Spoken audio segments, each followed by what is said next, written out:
Hello, welcome back to the Games Kingdom, and today we're going to be looking at Rising Storm, the Starborne by DPH Games. It's based on the stories of the 142nd Starborne by Patrick Thomas, and it is a space combat card game for 2 to 4 players, which will be coming to Kickstarter at the back end of January 2023, so later this month. So what is Rising Storm the Starborne? So as I said, it is a card based game and it is for 2 to 4 players, and basically it is a game that you play over a series of 3 challenges stroke turns. Each faction, you will see here that there are 3 out of the 4 factions that I've laid out. So we have the Bardashian Collective, the 142nd Starborne, and the Sway Loyalists. And we also have, or will have, in the game the Kaldorians.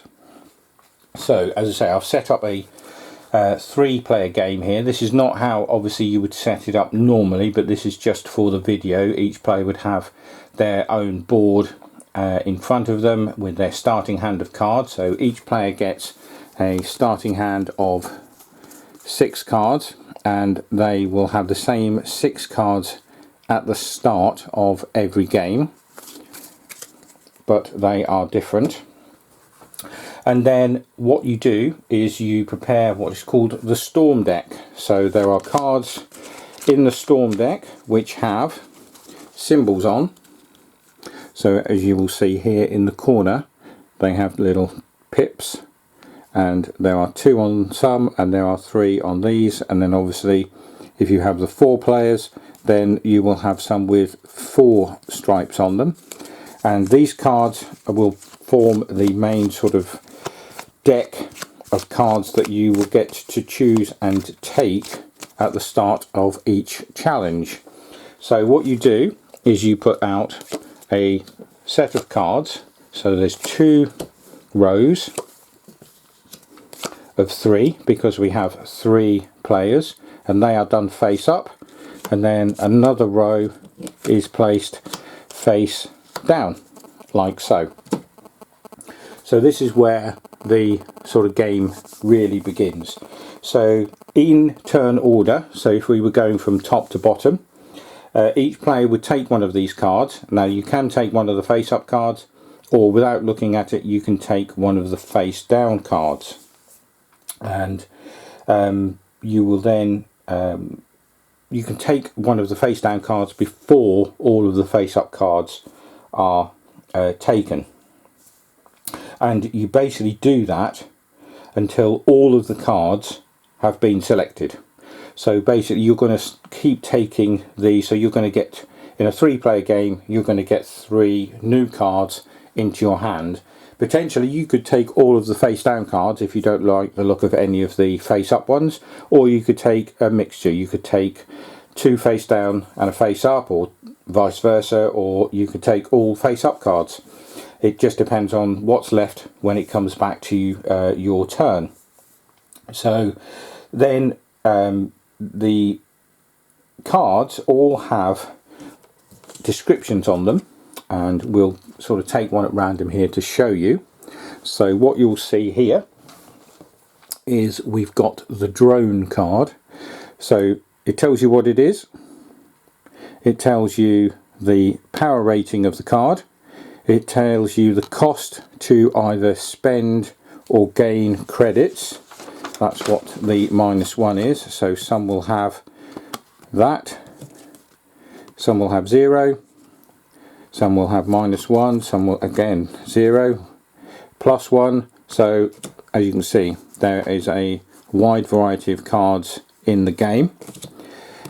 It will also be either red or blue. Red is a military card, blue is a civilian card. The text will tell you what the card will do, what its ability is, and the final number in this box here is the capture value, and I'll tell you about capturing cards in a second. So that's the sort of description of each card, and every card is laid out the same way. So once you get into the game, you'll easily see and be able to tell what that card is going to do. And obviously you can read the text on 6 of them, and 3 of them are hidden, so you won't know what those cards are. So basically you will play cards onto your own faction once all these cards have been taken by players. Players will then start to play cards from their hand, including any new ones that they had, and you will play them under these banners in order. But obviously nobody will know what you're playing, or shouldn't know what you're playing, and this is going to form the part of the challenge where you're going to start to sort of trick take. So these cards that you play, you will play 4 cards, and then, as I said, your challenge will begin. So basically, how do you win a challenge? So the card with the highest numerical value wins unless another card has been played that has a power that prevents it, or there are 2 military cards that can combine their powers to have the highest value. So if there is a tie for the highest value card, the card that was placed first wins. So as I said, you'll be playing cards potentially from your hand here, and we'll just play these sort of face up like this. So we could have played those 4 cards from the sway. So if that card is the first card and it is the highest value, then that card is going to win the challenge. So as I said, if there is a tie, the card that was placed first wins, and when pairing military cards, the first military card played will win. So once you've determined the winner, then you've got other cards called spies and sappers. So we saw some of those earlier when I dealt out and showed you some of the things that could come out. So here we have a spy and a sapper. So basically, spies will capture 1 card, any 1 card, and sappers in play will take credits from the winning player. So then you discard all of the remaining cards. So the player that wins the challenge will collect a 5-point challenge token, such as that, and if it is a 3 and 4 player game, the second player will get a 2-point one. And because there's 3 rounds, there's 3 of each of these cards, so somebody is going to win those each turn. So as I said, basically you're gaining and spending credits to play cards, because some of the cards that you play will cost you to play them. So some of them have the 0. This is a +1, so +2. Then obviously, as we saw earlier, there are some minus cards, so -2s, +2s. So there are a lot of different cards in the deck that will come out and potentially be used by all of the players, as I said, but your starting hand will remain yours throughout the game.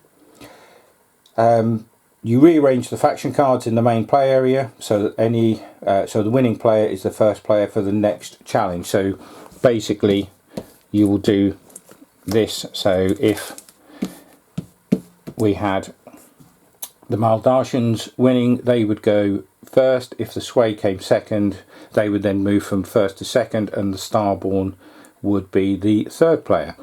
So captured cards, as I said earlier, they're taken away from the main play area and they're placed in front of the player that captured them. Players capture enemy cards in play, and only spies may capture a card played by its faction after the challenge is over. So players may choose to capture all, some or none of the cards that they are allowed to capture, and only cards that have already been played may be captured. So we've also got cards that may prevent capture, and they take precedence over cards that capture, but not cards that may eliminate a card. And cards that neutralise a power will nullify the target card's ability as long as they are in play. So you could play a card that nullifies the ability of another player's card, and that ability will then not happen. So you potentially could stop a player from eliminating a card or capturing a card or doing something else based on the ability shown at the bottom of each card. So credits. So we showed you the board earlier. So we have these boards, and obviously you're going to go up and down during the game as you gain and spend credits. So you could be up to 8, you might spend 4 and go down to 4. You could be on 1 and spend 4, you'll go down to -3, which is fine, and you could go up as high as 18. So basically, as you get them and spend them, you move that up and down on the track accordingly, and then at the end of the game, those credits are also, if you've got some left, they're going to score you points, and if you have gone negative at the end of the game, it's going to lose you points. So let's see how that works. So scoring, after the third challenge, you tally all of the scores for each player. So you score points for each challenge you have won. If it was a military challenge, you score 5, and you get 3 for a civilian challenge.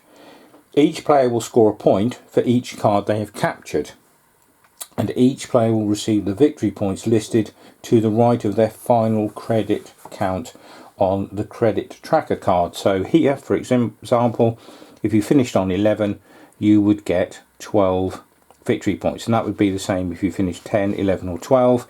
If you finished on 16, you'd get 18 points. If you finished on 1, you'd get 3. If you were to go into minus, for each point that you're in minus, you get -2 victory points. So again, 1 would mean that you're -2, 2 would be -4, and -3 would be -6 victory points. So then you would obviously tally all of your victory points up. You would take off any potentially that you may have lost, and the one that ends up with the most points at the end of the game is the winner. So final thoughts. It looks a very interesting card game. I think this is one that you could introduce to non-gamers and gamers alike. The rules are not difficult at all, so that's why I think you're going to have that ability to bring in and play this at home with people that would normally not play board or card games. At the minute, the rules are on sort of a couple of pages of A4, so if they don't make it too much more over complicated than what it is now, I think this is going to go down very well. I think you'll see this in a lot of places like board game cafes, board game libraries, and as I say, it's coming to Kickstarter at the end of January 23, so keep an eye out for this, guys. Rising Storm: The Starborne by DPH Games, and obviously what you've seen here today is just a prototype, so you know, it's things that have been printed and sort of stuck to bits of card, but obviously you're going to receive a much better version of the game with obviously upgraded components.